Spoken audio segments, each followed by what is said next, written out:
ഹോബ്സൺസ് choice. ഹോബ്സൺസ് choice എന്ന് പറഞ്ഞിട്ട് ഞാൻ ഇൻസ്റ്റഗ്രാമിലും ഒരു റീൽ ഇട്ടിട്ടുണ്ടായിരുന്നു പണ്ട്.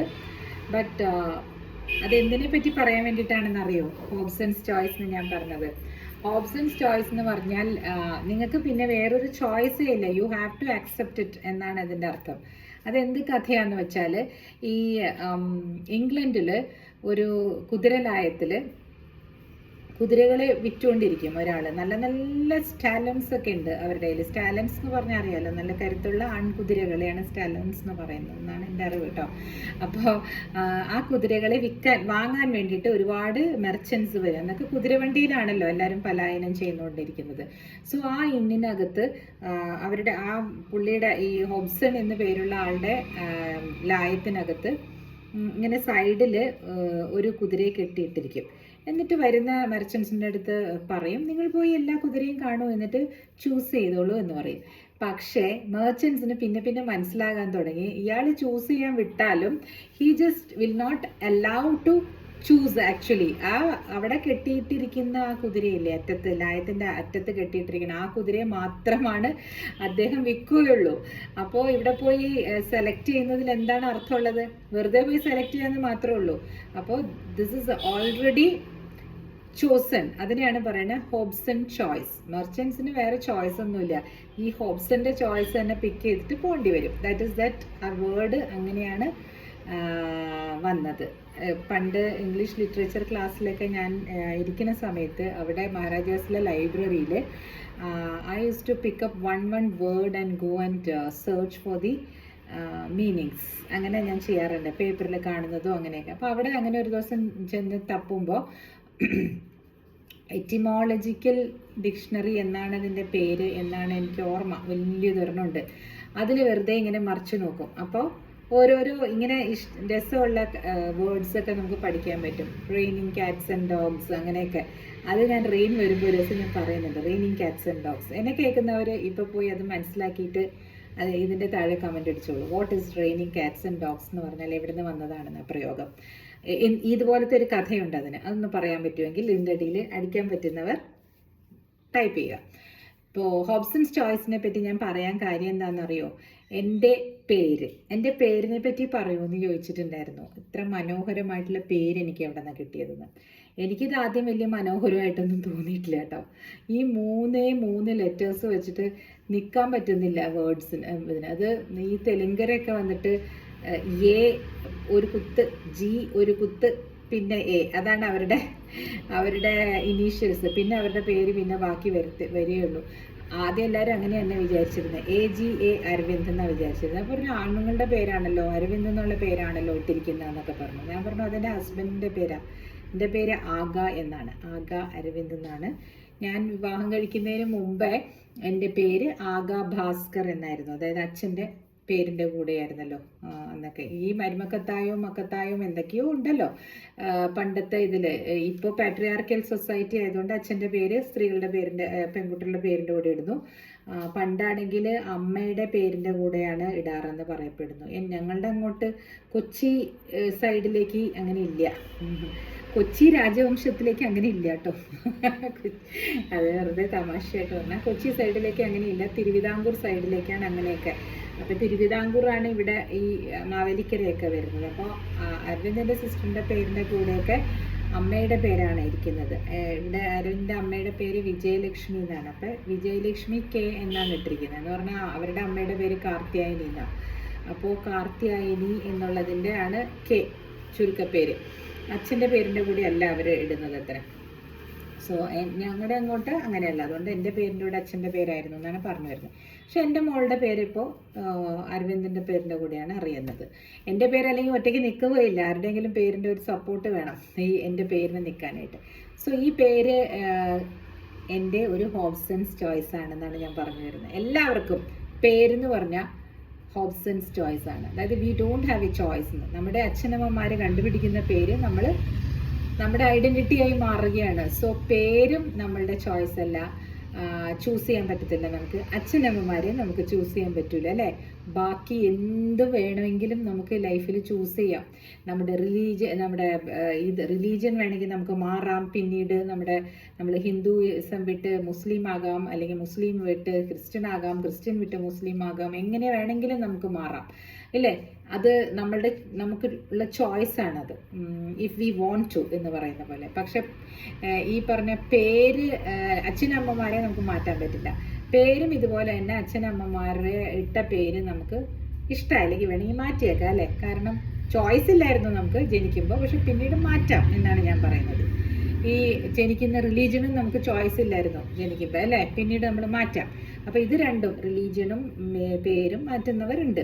അച്ഛനമ്മമാരെ മാത്രമാണ് കേട്ടോ ഇപ്പം മാറ്റാത്തതുള്ളൂ. അപ്പം പറഞ്ഞു തന്നെ എന്താണെന്ന് വെച്ചാൽ, ഈ ഹോബ്സൺസ് ചോയ്സ് ആയിട്ടുള്ള ഈ പേര് ഞാൻ ഒരുപാട് ഡിറ്റസ്റ്റ് ചെയ്തിരുന്നു. എനിക്ക് ഇഷ്ടമല്ലായിരുന്നു. എനിക്ക് അച്ഛൻ ആദ്യം ലക്ഷ്മി എന്നൊക്കെ പേരിട്ടിരുന്നു എന്ന് പറഞ്ഞപ്പോൾ എനിക്ക് ഭയങ്കര സന്തോഷമായിരുന്നു. ആ പേരും എൻ്റെ ഹസ്ബൻഡിൻ്റെ പേരും കൂടെ നല്ലായിരുന്നേനെ. കാരണം അരവിന്ദ് എന്ന് പറയുന്നത് വിഷ്ണുവിൻ്റെ പേരാണ്. അപ്പോൾ ലക്ഷ്മി വിഷ്ണുവിൻ്റെ ഭാര്യയല്ലേ, കോൺസേർട്ടല്ലേ. സോ നോക്കൂ, അത് കറക്റ്റായിട്ട് വന്നേനെ എന്നൊക്കെ ഞാൻ പറയുമായിരുന്നു. അപ്പോൾ എനിക്ക് ആ പേരിലേക്ക് മാറണം എന്നൊക്കെ ആദ്യം ആഗ്രഹം ഉണ്ടായിരുന്നു. പക്ഷേ ഇപ്പോൾ വളരെ യൂണിക്കാണ്, അതാണ് ഇതാണെന്നൊക്കെ പറഞ്ഞിട്ട് എനിക്ക് ഇഷ്ടപ്പെട്ടു തുടങ്ങി. ഞാൻ ഇഷ്ടപ്പെടാൻ വേറെ ഒരു കാര്യമുണ്ട്. ഞാൻ ജൂനിയർ ലോയർ ആയിരുന്ന സമയത്ത് കോടതിയിൽ ഒരു കേസ് പ്രസൻറ്റ് ചെയ്യുമായിരുന്നു. ആ കേസ് ഇതാണ്. ആ കേസ് ഞാൻ പറയാം കേട്ടോ. ആ കേസ് എങ്ങനെയാണെന്ന് വെച്ചാൽ, ഒരു ഹിന്ദു യുവതി മുസ്ലിം ആളെ വിവാഹം കഴിക്കുന്നു. ആ സമയത്ത് മുസ്ലിമായിട്ട് മാറുകയാണ് കുട്ടി. ഫാത്തിമ എന്നെന്തോ പേര് സ്വീകരിച്ച് മാറുകയാണ് പെൺകുട്ടി. പേര് ഫുള്ളായിട്ട് അതിലേക്ക് മാറിയില്ല. പുള്ളിയുടെ ഹിന്ദു നെയിമും അതിൻ്റെ കൂടെ തന്നെ വെച്ചിരുന്നു. കാരണം ഉഷ എന്നെന്തോ ആണ് പേര്. അപ്പോൾ ഉഷ മുസ്ലിംസും അവർ വെക്കുന്നുണ്ടെന്ന് തോന്നുന്നു. അതുകൊണ്ട് ഉഷ ഫാത്തിമ എന്നുള്ള പേരിലാണ് ആ കുട്ടി വിവാഹം കഴിച്ചത്. തൻ്റെ കൂടെ പഠിച്ച ആളെ തന്നെ വിവാഹം കഴിച്ചു. അതിനകത്ത് അവർക്ക് 2 മക്കളായി കഴിഞ്ഞ സമയത്ത് അവർ തമ്മിൽ പിരിയുകയാണ്. ഈ മുസ്ലിം ഹസ്ബൻഡും ഈ ഹിന്ദു യുവതി പിരിയുകയാണ്. അപ്പോൾ ഹിന്ദു യുവതിക്ക് പിന്നീട് മുസ്ലിമായിട്ട് കണ്ടിന്യൂ ചെയ്യാൻ താല്പര്യമില്ല. അവർ പിന്നീട് വിവാഹം കഴിക്കുന്ന ആൾ ക്രിസ്ത്യനാണ്. അപ്പോൾ അയാളുടെ കൂടെ ജീവിക്കുന്ന സമയത്ത് ഈ മക്കളെ കാണണമെന്ന് പറഞ്ഞ് ഈ പെൺകുട്ടിയുടെ എക്സ് ഹസ്ബൻഡ് ഹർജി കൊടുക്കും എന്നുള്ള പേടിയുണ്ട്. പിന്നെ മാത്രമല്ല, കുട്ടികളെ കൊണ്ടുപോകുന്ന ഈ അമ്മയ്ക്ക് ഭയമായിട്ട് മദ്രാസ് ഹൈക്കോടതിയിൽ ഞങ്ങൾ ഒരു പെറ്റീഷൻ ഫയൽ ചെയ്യാണ്. ഞാനായിരുന്നു അന്ന് അതിൻ്റെ ലോയർ. ആ പെറ്റീഷൻ ഞാനാണ് ഫയൽ ചെയ്തത്. പെറ്റീഷൻ എന്തായിരുന്നു എന്ന് വെച്ചാൽ, കസ്റ്റഡി അമ്മയ്ക്ക് വേണം എന്നുള്ള ഒരു രീതിയിലൊരു പെറ്റീഷനായിരുന്നു അത്. എൻ്റെ ആദ്യത്തെയോ രണ്ടാമത്തെയോ ഒറ്റയ്ക്കുള്ള കേസാണ്. ആ കേസ് ഞാൻ നടത്താൻ എഴുന്നേറ്റ് നിൽക്കുമ്പോൾ എൻ്റെ പേര് കോസ് ലിസ്റ്റിൽ വന്നപ്പോൾ ജസ്റ്റിസ് രാമമൂർത്തി ഇങ്ങനെ നോക്കിയിട്ട് വായിക്കുകയാണ് എൻ്റെ പേര്, ആഗ അരവിന്ദ്. അപ്പം ഞാനിവിടെ വരച്ച് എൻ്റെ ഫാക്റ്റൊക്കെ പറഞ്ഞുകൊണ്ടിരിക്കുകയാണ്. അയ്യോ, ഈ കുട്ടികളെ അമ്മയുടെ അടുത്തുനിന്ന് മാറ്റരുത്, അങ്ങനെയൊക്കെ പറയുമ്പോൾ ജഡ്ജ് അത് നോക്കിക്കൊണ്ടിരിക്കുക എൻ്റെ പേര്. അപ്പോൾ എൻ്റെ അടുത്ത് പറഞ്ഞു, ഇങ്ങനെ കാണിച്ചിട്ട് 1 മിനിറ്റ് പറഞ്ഞു, എന്താണ് ഈ പേരിൻ്റെ അർത്ഥം? അപ്പോൾ ഇവരൊക്കെ തലേദിവസം തന്നെ ഈ ഇന്ന് ലിസ്റ്റ് ചെയ്യുന്ന ഫയലൊക്കെ പഴയ ജഡ്ജിമാർ അങ്ങനെ അവരുടെ ഓഫീസുണ്ട് വീട്ടിൽ, അവരുടെ ഒഫീഷ്യൽ റെസിഡൻസിൽ കൊണ്ടുപോയി വായിച്ച് നോക്കി സെറ്റായിട്ടാണ് വന്നിരിക്കുന്നത്. അപ്പോൾ അവർക്ക് അറിയാം എന്താണ് ഞാൻ പറയാൻ പോകുന്നതെന്ന്. അപ്പോൾ ഞാൻ ചോദിക്കുന്നത് ഒരു ഇൻജങ്ഷനാണ്. ഇവരുടെ ഈ മാരിറ്റൽ റൈറ്റ് വീട്ടിലേക്ക് ഇങ്ങനെ കയറി വരരുത്. സെക്കൻഡ് മാരേജ്, അത് ഇവർക്കൊരു സെക്കൻഡ് മാരേജ് ചെയ്ത് താമസിക്കുകയാണ്. അദ്ദേഹവും വേറെ കഴിച്ചു പോയി, ആ മുസ്ലിം ഹസ്ബൻഡും വേറെ കഴിച്ചായിരുന്നു. ഈ ഹിന്ദു ലേഡിയും ഈ ക്രിസ്ത്യൻ ഹസ്ബൻഡുമായിട്ട് ജീവിക്കുകയാണ്. ഇവിടെ റിലീജിയൻ പ്രധാനമായതുകൊണ്ടാണ് കേട്ടോ ഞാനത് പറയുന്നത്. സോ അങ്ങനെ ജീവിക്കുന്ന സമയത്ത് ആ എക്സ് ഹസ്ബൻഡ് എപ്പോഴും ഇവിടെ വരുന്നത് അവർക്കൊരു ബുദ്ധിമുട്ടാകുകയാണ് ഈ പുതിയ ഭർത്താവിന്. അതുകൊണ്ടാണ് അവർ ഇഞ്ചക്ഷൻ ചോദിക്കുകയാണ്. വെറുതെ വന്ന് അവിടെ കണ്ടു പോകും. അപ്പോൾ ഇഞ്ചക്ഷൻ ചോദിച്ചിട്ട് പറയുമ്പോൾ ഇദ്ദേഹം വരരുത്, എനിക്ക് ബുദ്ധിമുട്ടാണെന്ന് പറയുമ്പോൾ അവർ പ്രിലിമിനറി ഇഞ്ചക്ഷൻ നമുക്ക് കിട്ടും. അതൊരു വല്ലാത്തൊരു വിക്ടറിയാണ് കേട്ടോ അത്, അങ്ങനെയൊക്കെ കിട്ടുന്നത്. ഇഞ്ചക്ഷൻ സ്റ്റേ കിട്ടുക എന്നൊക്കെ പറയുന്നത് കോടതികളിൽ വലിയ ഒരു വിക്ടറിയാണ് വക്കീലന്മാർക്ക്. അപ്പോൾ എൻ്റെ അടുത്ത് ചോദിച്ചു, എന്താണ് ഈ പേരിൻ്റെ അർത്ഥം?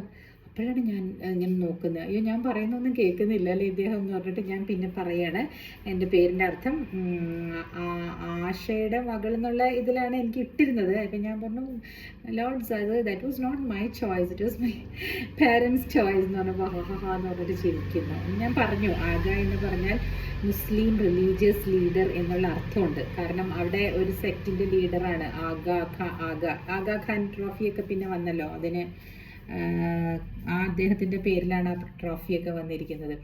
സോ അതായിരിക്കാം ആഗ എന്നുള്ള പേരിൻ്റെ അർത്ഥം എന്ന് ഞാൻ പറഞ്ഞു. അപ്പോൾ അതിന് പറഞ്ഞു yes I am passing the order in favour of you എന്ന് പറഞ്ഞു. അപ്പോൾ എനിക്ക് ഭയങ്കര സന്തോഷമായി. എൻ്റെ പേരാണോ അദ്ദേഹം വായിച്ചിട്ട് വന്നു, അതിനകത്ത് ക്രക്സ് ഉണ്ടെന്ന് കരുതി തന്നെയാണ് കേട്ടോ തന്നത്. നല്ലൊരു ജഡ്ജായിരുന്നു. അങ്ങനെ ആ കേസിൽ ഇവർക്ക് ഇഞ്ചക്ഷൻ കിട്ടിയാണ്. കുട്ടികളെ കാണാനായിട്ട് എപ്പോഴും ഇങ്ങനെ വരരുത് എന്നുള്ളൊരു ഓർഡറാണ് അവർ കൊടുക്കുന്നത്. അതിന് എപ്പോഴെങ്കിലും ഒരു സമയം ഒക്കെ പിന്നീട് നിങ്ങൾ ഡിസ്കസ് ചെയ്താക്കിക്കോളൂ. But he cannot come and abuse this family. കാരണം വന്ന് ചീത്തയൊക്കെ പറയും, അങ്ങനെയൊക്കെ ആയിരുന്നു. അതുകൊണ്ടാണ് അങ്ങനെ ഓർഡർ കിട്ടിയത്. സോ എൻ്റെ പേര് ഒരു എന്താ പറയണേ, ഒരു യുണീക്ക് നെയിം ആയതുകൊണ്ട് നോട്ടീസ് ചെയ്യപ്പെട്ടു എന്നാണ് ഞാൻ പറഞ്ഞു വന്നത് കേട്ടോ.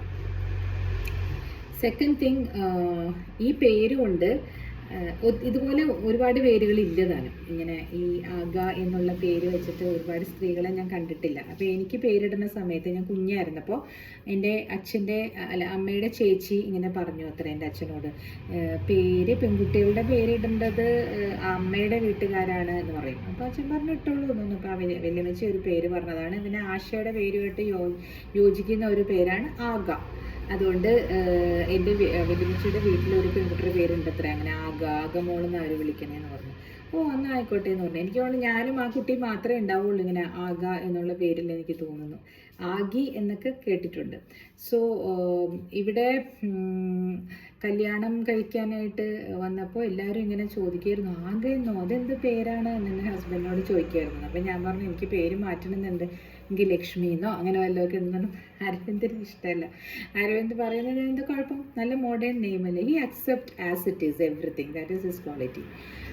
പിന്നെ ഞാനിങ്ങനെ മാറ്റാനൊക്കെ ശ്രമിക്കും, അങ്ങനെ അതിൻ്റെ ഒന്നും ആവശ്യമില്ല എന്നാണ് അരവിന്ദ് പറയുന്നത്. Because it was suiting very well ആഗ്രഹമായിരുന്നു. പിന്നെ പുറത്തേക്കുള്ള ഇൻട്രാക്ഷൻസ് ഒക്കെ വന്നില്ലേ, വക്കീലുമാരും ഒക്കെ ആയിട്ട് വെസ്റ്റേൺ ഏരിയയിലും യൂറോപ്യൻ ഏരിയയിലേക്ക് ലോയേഴ്സിന് എന്നോട് ഇൻട്രാക്ട് ചെയ്യാനായിട്ട് ഇറ്റ് വാസ് വെരി ഈസി. അവർക്ക് എൻ്റെ ജസ്റ്റ് കോൾ ആഗ എന്ന് പറയാനായിട്ട് ഭയങ്കര എളുപ്പമാണ്. കാരണം ആ പേര് നല്ലോണം വഴങ്ങുന്ന പേരാണല്ലോ. അയ്യോ ഇവർക്ക് ഈ ആഴിനി എന്നൊക്കെ ഉള്ള പേരില്ലേ, അവർ റിയലി അവർക്ക് പറയാൻ പറ്റത്തില്ല. അത് അങ്ങനത്തെ പക്ക സംസ്കൃത് പേരൊന്നും അവരെ കൊണ്ട് പറയാൻ പറ്റില്ല. അവർ they will shorten it and call something else. They cannot call ഴ എന്ന് അവർക്ക് വരികയില്ല. പലർക്കും, നമുക്ക് മലയാളീസിനും തമിഴർക്കും അല്ലാതെ ഴ വരും എന്ന് എനിക്ക് തോന്നുന്നില്ല. നോർത്ത് ഇന്ത്യൻസിനൊക്കെ പുഴ എന്നൊന്നും പറയാൻ പറ്റൂല. സോ അതൊരു നല്ല നാക്കിന് നല്ല വഴക്കമുള്ളവർക്ക് മാത്രമാണ് അത് പറയാൻ പറ്റുള്ളൂ. വെസ്റ്റേണേഴ്സിനും അല്ലെങ്കിൽ ഇംഗ്ലീഷ് സ്പീക്കിംഗ് നേറ്റീവ്സിനൊന്നും they cannot pronounce this kind of hard Sanskrit words or Malayalam words Tamil words ഒക്കെ. അതുകൊണ്ട് ഈ പേര് ചില സമയങ്ങളിൽ എനിക്ക് ഉപകാരമായിട്ടുണ്ട് when I was interacting with these foreign lawyers.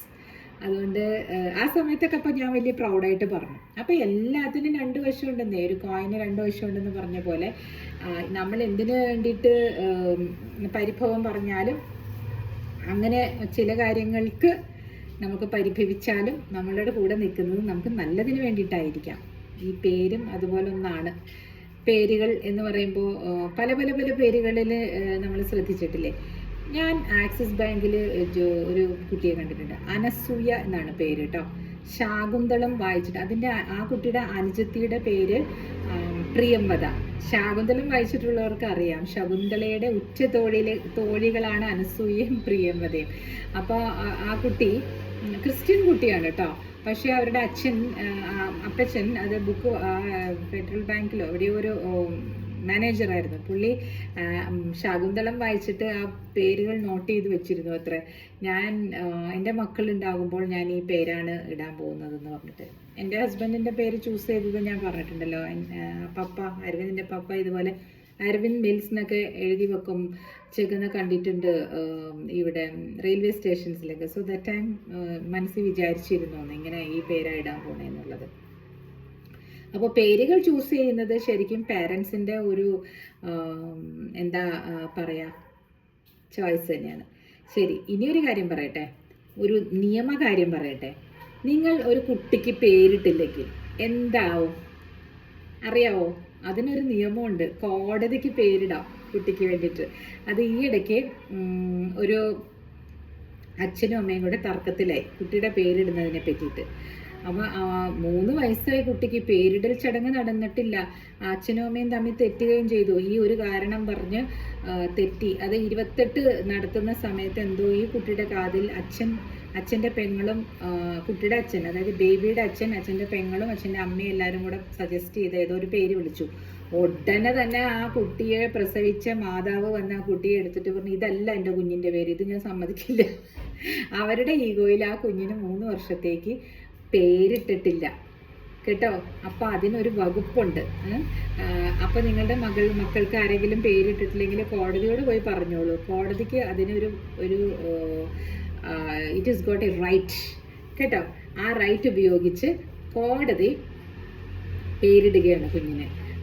അവർ പറഞ്ഞു അമ്മ ഇട്ട ആ പേര് ഇപ്പോഴത്തേക്ക് നടക്കട്ടെ, കാരണം അച്ഛനൊന്നും ഇട്ടിട്ടില്ലല്ലോ. അതുകൊണ്ട് അത് വെച്ച്, കാരണം രജിസ്ട്രേഷൻ ഡിപ്പാർട്ട്മെൻറ്റിൽ ചെല്ലുമ്പോൾ 2 പേരും കൂടെ ഒപ്പിട്ടിട്ട് വേണം കുഞ്ഞിൻ്റെ ബർത്ത് സർട്ടിഫിക്കറ്റ് മേടിക്കാൻ.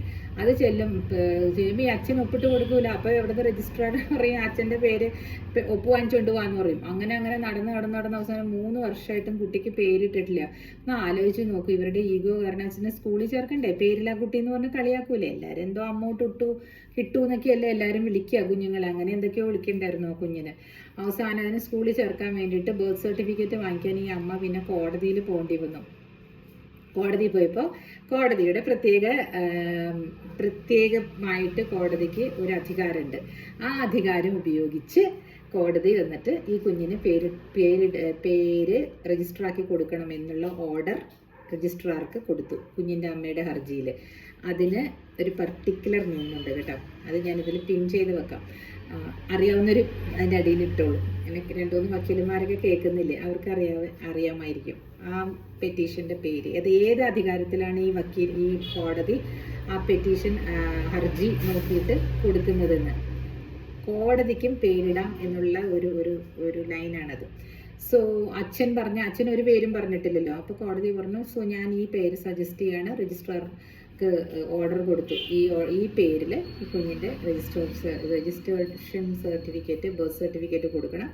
പക്ഷെ ഒരു കാര്യമുണ്ട് കേട്ടോ, അച്ഛന് പിന്നെ വേണമെങ്കിൽ അപ്പീൽ കൊടുക്കാം. ആ അച്ഛൻ അങ്ങനത്തെ ദുഷ്ടത്തരം ചെയ്യുമോ ദൈവമേ, കുഞ്ഞവസാനം 2-3 പേരൊക്കെ വെച്ച് അലയേണ്ടി വരും അതിൻ്റെ റെക്കോർഡ്സിലൊക്കെ. But still because it is an order, registration ചെയ്ത് കിട്ടിക്കഴിഞ്ഞാൽ പിന്നെ അതൊക്കെ ചാലഞ്ച് ചെയ്യാനായിട്ട് സമയം എടുക്കുമല്ലോ.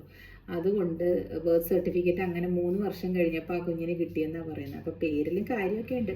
A rose by any name is got the same fragrance അല്ലേ? ശ്രദ്ധിച്ചിട്ടില്ലേ? ഇപ്പോൾ ഒരു റോസാപ്പൂവിനെ നമ്മൾ റോസ് എന്നല്ല വിളിക്കുന്നത്, ചെമ്പരത്തി എന്നാണ് വിളിക്കുന്നതെങ്കിലും അതിന് സെയിം ഫ്രാഗ്രൻസ് തന്നെയല്ലേ ഉണ്ടാവുള്ളൂ എന്ന്. ശരിയല്ലേ? ഇപ്പം ഞാൻ ആകെയാണെങ്കിലും ലക്ഷ്മി ആണെങ്കിലും ഞാൻ തന്നെ എൻ്റെ ഈ ഫീച്ചേഴ്സും എൻ്റെ ഈ ക്യാരക്ടറും ഒക്കെ സെയിം ആയിരിക്കും, even if my name is going to be different. അതാണ് പറഞ്ഞു വരുന്നത്. സോ ഹോബ്സൺസ് ചോയ്സ് വഴി നമുക്കൊരു അത്ര നല്ല പേരല്ല കിട്ടിയതെങ്കിൽ പോലും കിട്ടിയത് കൊണ്ട് സംതൃപ്തിപ്പെടുക. A rose by any name will have nice smell എന്നാണ് പറയുന്നത്. ലോട്ടസ് ആണെങ്കിലും അതല്ലേ, താമരയും ബൈ എനി നെയിം വിളിച്ചാലും അതിൻ്റെ ഭംഗിയും സൗരഭ്യവും നഷ്ടപ്പെടുന്നില്ലല്ലോ. അപ്പോൾ പേരിൽ എന്ത് കാര്യം ഇരിക്കുന്നു? കറക്റ്റ് അല്ലേ? അപ്പോൾ എൻ്റെ പേരിനെ പറ്റി ചോദിച്ച ആൾക്ക് ഇത്രയും എക്സ്പ്ലനേഷൻ കിട്ടിയെന്ന് ഞാൻ വിചാരിക്കുന്നു. എൻ്റെ പേര് ഇഷ്ടപ്പെട്ടവർ, എല്ലാവർക്കും ഇഷ്ടമാകുമെന്ന് എനിക്കറിയാം. എല്ലാവരും ഇഷ്ടമായി എന്ന് പറയും അല്ലേ? ആദ്യം വരാൻ വന്നപ്പോൾ ഇവിടെ എല്ലാവർക്കും അയ്യോ എന്ത് പേരാ അങ്ങനെ പറഞ്ഞായിരുന്നു കേട്ടോ. ഇല്ലയെന്നൊന്നും പറയണില്ല. ഞാൻ വിചാരിച്ചു ദൈവമേ, സ്കൂളിൽ പോകുമ്പോഴും എല്ലാവരും ചോദിക്കും ഈ എന്ത് പേരാ. ഈ പേരിൻ്റെ ഒരു തമാശയും കൂടെ പറഞ്ഞിട്ട് ഞാൻ ഈ ടോക്ക് നിർത്താം കേട്ടോ. ഞാൻ കോളേജിൽ പഠിക്കാനായിട്ട് പ്രീ ഡിഗ്രിക്ക് ഫസ്റ്റ് ഇയർ ചെല്ലുമ്പോൾ ശങ്കര കോളേജിലാണ് കേട്ടോ, ശ്രീ ശങ്കര കോളേജിലാണ്. അവിടെ ചെല്ലുമ്പോൾ ഈ റാഗിംഗ് എന്ന് പറഞ്ഞൊരു ഏർപ്പാടുണ്ട് അവിടെ. ഉച്ചയ്ക്ക് എല്ലാവരും ഊണ് കഴിച്ചിട്ടൊക്കെ വന്നിരിക്കുമ്പോഴും ഒക്കെ ഈ കുറച്ച് സീനിയർ ആയിട്ടില്ല, പ്രീ ഡിഗ്രി സെക്കൻഡ് ഇയറിലെ പിള്ളേരും ഡിഗ്രി ഫസ്റ്റ് ഇയറിലെ പിള്ളേരും എല്ലാം അരച്ച് കയറി വരും ഫസ്റ്റ് ഇയർ പ്രീ ക്ലാസ്സിലേക്ക്. എന്തിനാണെന്നറിയോ? ഇവരുടെ അടുത്തൊക്കെ ഓരോരോ കൊനസ്റ്റ് ചോദ്യങ്ങളൊക്കെ ചോദിച്ച് പിടിച്ച് ഒന്ന് കളിയാക്കിയൊക്കെ വിടാനായിട്ട്. തമാശകളാണ്. മറ്റേ റാഗിങ് എന്ന് പറയുന്ന ഭീകര രൂപാവസ്ഥയൊന്നും അല്ല കേട്ടോ അവിടെ ഒന്നും. അതൊരു തമാശയാണ്. നമ്മൾ ഇൻട്രാക്ട് ചെയ്യാൻ വേണ്ടിയിട്ട് അവർ ചെയ്യുന്നതൊക്കെയാണ്. അവരുടെ ഒരു പ്രിവിലേജാണത്, അതായത് മുമ്പേ നടന്നവൻ്റെ privilege. So BSc zoology first ഇയറോ BSc ബോട്ടണി ഫസ്റ്റ് ഇയർ പഠിക്കുന്ന ഒരു അണ്ണൻ എൻ്റെ അടുത്ത് വന്നിട്ട് ചോദിക്കുകയാണ് എന്താ പേര്. എന്നോട് ഭയങ്കര ദേഷ്യത്തിൽ ചോദിക്കുക. അപ്പം ഞാൻ ആകാം. അപ്പോൾ അവൻ വിചാരിച്ചു ഇങ്ങനെ കേട്ടോ, കാരണം പുള്ളിക്കാരൻ ബോട്ടണി പഠിക്കുന്ന കുട്ടി. എന്ത് ഇങ്ങനെ ആകാം എന്ന് പറഞ്ഞു കേട്ടോ. അപ്പം ഞാൻ പറഞ്ഞു ചേട്ടൻ്റെ പേരെന്താ. ഞാൻ ഓവർ സ്മാർട്ടായിട്ട് ചോദിക്കുക, സാധാരണ ആരും ചോദിക്കില്ല. അപ്പോൾ അയാൾ എന്നെ നോക്കിയിട്ടേ, ചെക്കനെ എന്നെ നോക്കിയിട്ട് ഫംഗൈ തോമസ് എന്ന് ഞാനും ചോദിച്ചു കേട്ടോ. Fungi Thomas. ഞാൻ കുറേ ചിരിച്ചിട്ട് അവർ എന്താ ചിരിക്കണേ, തനിക്ക് ആൽഗയെന്ന് പേരിടാന്ന്. പിന്നെ എൻ്റെ അപ്പൻ എന്നെ ആ ഫംഗൈന്ന് പേരിട്ടൂടെ. ഞാൻ പറഞ്ഞു ഞാൻ ആൽഗയല്ല, ഞാൻ ആഗ. ബട്ട് സ്റ്റിൽ അവർ ഇത് പെട്ടെന്നാണ് സ്പോണ്ടേനിയസ് ആയിട്ടാണ് ആ ചേട്ടൻ ഇത് പറഞ്ഞത്. ഹി ഹേർഡ് ആഗ എന്നുള്ളത് ആൽഗ എന്നാണ് കേട്ടത്. അപ്പം ഞാൻ പിന്നെയും പറഞ്ഞിട്ട് എൻ്റെ പേര് ആഗ ഭാസ്കർ എന്നാണ്. അയാൾ പിന്നെയും കേൾക്കുന്ന ആൽഗ ഭാസ്കർ എന്നാണ്. അപ്പോൾ അതുകൊണ്ട് ഉണ്ടാക്കി പറഞ്ഞതാണ്. അപ്പോൾ പറഞ്ഞു ആഗയാണോ, ശരി യൂണിക് പേരാണല്ലോ. എൻ്റെ പേര് ആനന്ദ് എന്നും പറഞ്ഞു പോയി. എവിടെയാണോ അന്ന്. പക്ഷെ അത് ചോദിച്ചത് കാരണം ഇന്ന് ആഫ്റ്റർ എത്ര ഇയേഴ്സ് ആയല്ലേ പ്രീ ഡിഗ്രി കഴിഞ്ഞിട്ട്, എത്ര വർഷങ്ങളായിട്ടുണ്ട്. അത് എൻ്റെ മനസ്സിൽ ഇപ്പോഴും പച്ച പിടിച്ച് കിടക്കുന്നത് കണ്ടോ. ഭയങ്കരമാണല്ലേ ഈ ഓർമ്മകളും. ഇങ്ങനെ ഒരു 35 വർഷമെങ്കിലും ആയിട്ടുണ്ട് ഞാൻ പ്രീ ഡിഗ്രി കഴിഞ്ഞിട്ട്. 25 ഇയേഴ്സ് എൻ്റെ പ്രാക്ടീസ് ഉണ്ട്. അപ്പോൾ അതിനേക്കാളും എത്രയോ വർഷം മുമ്പെയാണ് ഞാൻ പ്രീ ഡിഗ്രി പഠിച്ചിട്ടുണ്ടാവുക. 8 വർഷം മുമ്പ്. യെസ്, 34 വർഷങ്ങൾക്ക് മുമ്പ് നടന്ന സംഭവം ഇപ്പോഴും ഞാൻ ഓർക്കണമെങ്കിൽ അപ്പോൾ ആ റാഗിങ്ങിൻ്റെ ഇഫക്റ്റൊക്കെ അതൊക്കെ നല്ല ഇഫക്റ്റ് അല്ലേ. സോ പേര് വെച്ചിട്ട് ഇത്രയും കഥ പറഞ്ഞു. എനിക്ക് ഇഷ്ടപ്പെട്ടു എന്ന് കരുതുന്നു. Thank you for the suggestion also. ആദ്യം ഞാൻ പറയണ്ടെന്ന് വിചാരിച്ചായിരുന്നു, കാരണം ഞാൻ റീൽസ് ഇട്ടിട്ടുണ്ടായിരുന്നേ. അപ്പോൾ ഞാൻ വിചാരിച്ചു ഇത് 1 മിനിറ്റ് റീലല്ലേ ഇട്ടിട്ടുള്ളൂ. സോ ഈ യൂട്യൂബിലാണെങ്കിൽ I can talk this much എന്ന് ഓർത്തിട്ട് ഞാൻ പറഞ്ഞതാണ് കേട്ടോ. എൻ്റെ കൂട്ടുകാരെല്ലാം എൻ്റെ പേര് മറക്കരുത്. Thank you. ആൻഡ് കേക്ക് കാണാത്തവർ അല്ലെങ്കിൽ കണ്ടവർ, പാസ് ചെയ്തു പോയവർ, സബ്സ്ക്രൈബ് ചെയ്യാത്തവർ മാത്രം സബ്സ്ക്രൈബ് ചെയ്യുക. മറ്റുള്ളവരെല്ലാവരും എനിക്കൊന്ന് ലൈക്ക് അടിക്കുക കേട്ടോ. Thank you. See you tomorrow. Bye.